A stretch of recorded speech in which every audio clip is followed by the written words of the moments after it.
41 past the hour, Vice President Harris and former President Trump are set to debate on September the 10th, but that debate may be up in the air. The Trump and Harris campaigns are at an impasse, it seems, over the rules for the debate. Harris campaign says it wants hot mics during the debate. It's different than the June debate between Trump and President Biden, when the president's team wanted mics muted while the other candidate was speaking. A short time ago, Trump was asked about the debate over the debate rules, and here's some of what he had to say. We agreed to the same rules and same specifications, and I think that's probably what it should be. But they're trying to change it. The truth is they're trying to get out of it because she doesn't want to debate. This comes hours after Trump appeared to question taking part in the debate during a late-night social media post, blasting ABC News, which is the hosting party behind this first debate. With us now is Michael Tyler, Communications Director for the Harris-Walz campaign. Michael, it's great seeing you. I thank you for your time. So what exactly is the vice president's position on this debate? Well, thank you so much for having me. I think her position is the same as Donald Trump's position on this, because he went on to say in that same interaction that he doesn't care. It doesn't matter to him whether or not the mics are hot, and frankly, that he would prefer if they were hot. So I think this issue is resolved unless Donald Trump allows his handlers to overrule him. We'll have a fulsome debate between the two candidates with live microphones where both candidates will be able to lay out their vision for where they want to take this country. You'll have Vice President Harris. Go ahead. I'm sorry to interrupt you. I'm sorry, Mike. Keep going.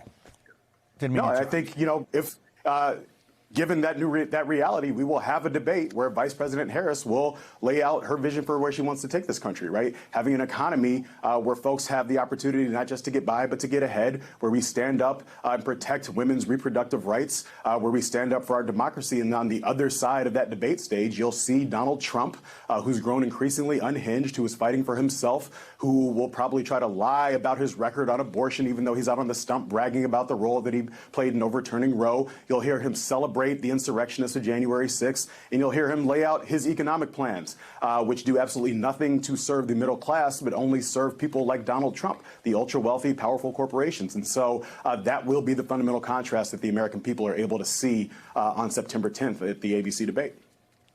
All right, so back to that September 10th debate. So I don't know what the rules were agreed to previously, right? And is this something that it just seems like it's kind of trite, like whether the mics are open or not, is that enough to not have a debate? But I'm just wondering, is this an issue that is going to make the debate, is this a make it or break it on this debate? No, it shouldn't be, because, again, Donald Trump, today himself said it doesn't matter to him, that he's comfortable with live microphones throughout the debate. And does it matter to the Harris debate? Does the Harris campaign matter if it's open or not? I mean, is that enough to that is absolutely stop? That is absolutely our preference. That is absolutely our preference in this campaign, to have live microphones so that the American people can see both candidates for who they are and hear everything that comes out of their mouths. Donald Trump will be on that debate stage, and he will talk about his plans to ban abortion. He'll interject, he'll rant, he'll rave, he'll air his own I got it. But and the American people deserve to see that. I got it, but it just seems like it's like such a minor point to be canceling or not a debate.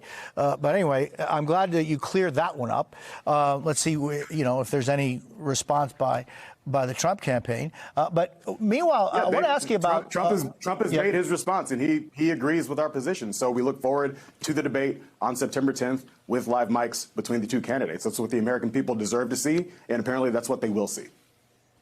Okay. Thanks.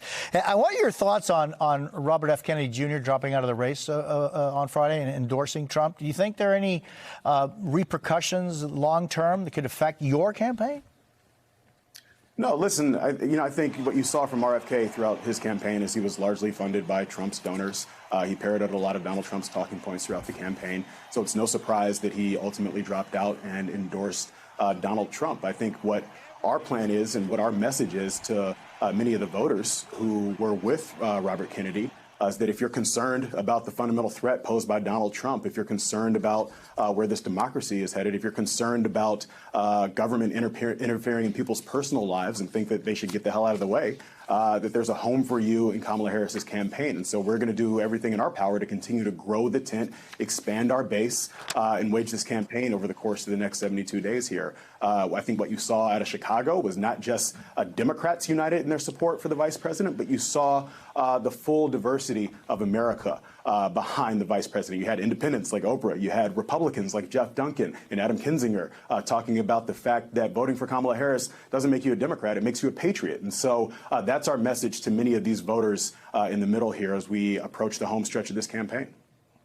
And I'm just thinking, Michael, about the issue of immigration and the humanitarian crisis at the border, which many times are two different issues. But, you know, there's and the vice president brought it up in her speech about that border bill that she would sign on day one if she were elected as president. I'm just wondering, how important is it for everyone to be clear on their definition of what they would support and not support vis-a-vis border bill, vis-a-vis immigration reform, vis-a-vis the pull and push factors of immigration to the United States?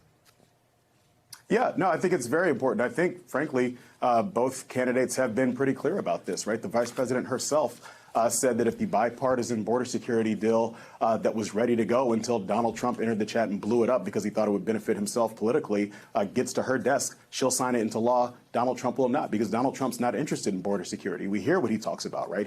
He talks about the return of family separation, ripping babies away from their mothers. He talks about mass deportation. He talks about ending birthright citizenship. None of that has to do with border security. It's all about inflaming tensions here and serving Donald Trump. You have one candidate who's actually serious about border security, who's serious about comprehensive immigration reform. That's Kamala Harris. You have another candidate who's solely interested in fanning the flames and serving himself. That's Donald Trump. And that's the fundamental contrast on this issue and, frankly, all issues between our candidate, Kamala Harris, who's fighting to actually bring people together in search of solutions, and Donald Trump, who's only interested in serving himself, no matter what the issue is.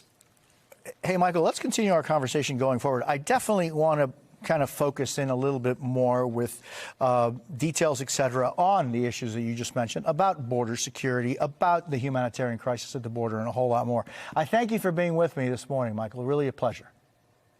I appreciate it. Thanks for having me.